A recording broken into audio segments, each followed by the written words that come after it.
With great pleasure that my wife and I welcome you to Windsor Castle on this, your second state visit to the United Kingdom. The United Kingdom recently witnessed a historic diplomatic moment as President Donald Trump arrived for an extraordinary second state visit, held from September 16 to 18, 2025. No American president has ever been invited for two full state visits, making this occasion one that combined royal pageantry, political calculation, and public controversy in equal measure. Hosted primarily at Windsor Castle by King Charles III and Queen Camilla, the three-day visit unfolded against the backdrop of soaring hopes for a reinvigorated special relationship between Britain and the United States, yet also drew sharp divisions among the British public.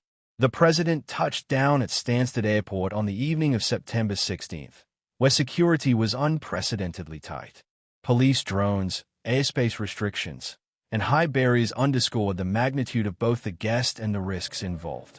The motorcade transported Trump and First Lady Melania Trump to Winfield House, the U.S. ambassador's residence in London, where they spent the night before the ceremonial welcome the next morning. Even as the presidential entourage settled in, the first signs of opposition emerged.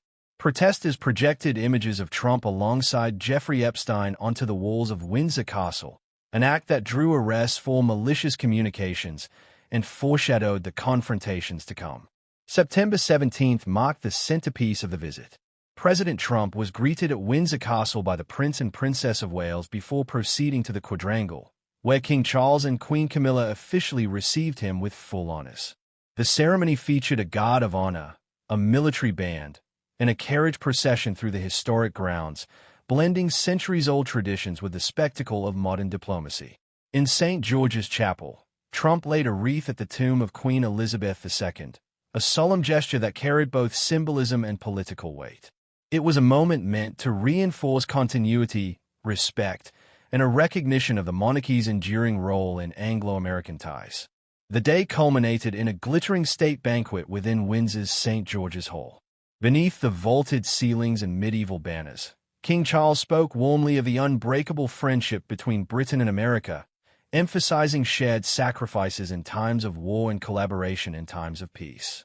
President Trump responded with characteristic vigor, praising the United Kingdom as America's closest ally and pledging deeper cooperation in trade, technology, and security.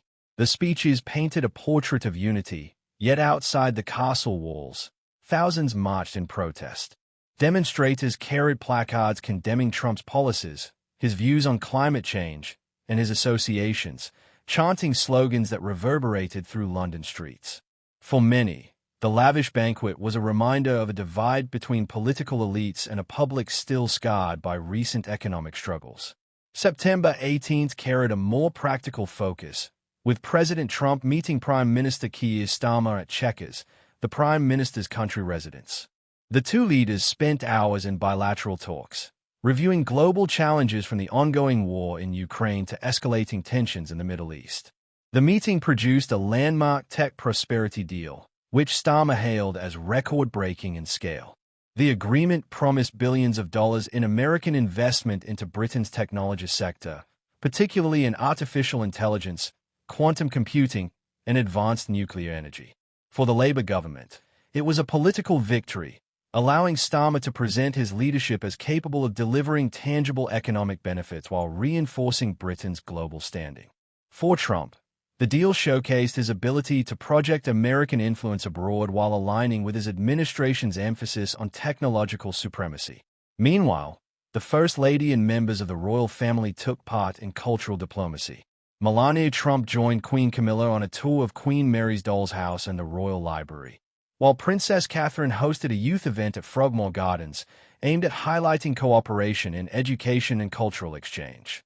These softer engagements were carefully choreographed to complement the harder politics of the visit, underscoring the multidimensional nature of modern diplomacy.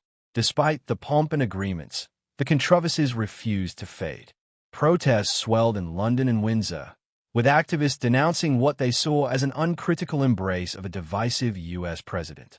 Critics argued that inviting Trump for a second state visit granted him prestige without securing meaningful concessions. Others pointed to lingering foreign policy rifts, particularly over Gaza, where Britain and the US have adopted diverging stances, and Ukraine, where nuances of strategy continue to separate the two allies. The visit also coincided with the resignation of Britain's ambassador to Washington, Peter Mandelson, over his ties to Epstein, drawing further scrutiny to Trump's associations and the government's judgment. Nevertheless, both governments sought to frame the visit as a triumph. The joint press conference at Chequers saw Trump and Starmer standing side by side, declaring a new era of cooperation. Trump praised Starmer as a strong leader capable of guiding Britain through turbulent times, while Starmer emphasized the unshakable foundation of Anglo-American friendship. For King Charles, the visit allowed him to exercise his role as a statesman monarch, showcasing the monarchy's relevance in shaping international relations in the 21st century. The departure on the evening of September 18th closed a visit that will likely be debated for years to come. Supporters hailed it as a milestone, cementing the US-UK partnership with concrete deals and royal pageantry. Critics dismissed it as theater, a show of grandeur masking uncomfortable truths and unresolved differences. What is clear, however, is that the second Trump state visit underscored the enduring complexity of diplomacy, a dance between symbolism and substance, tradition and modernity, unity and dissent. As Air Force One lifted off from British soil, the contrasting images remained vivid.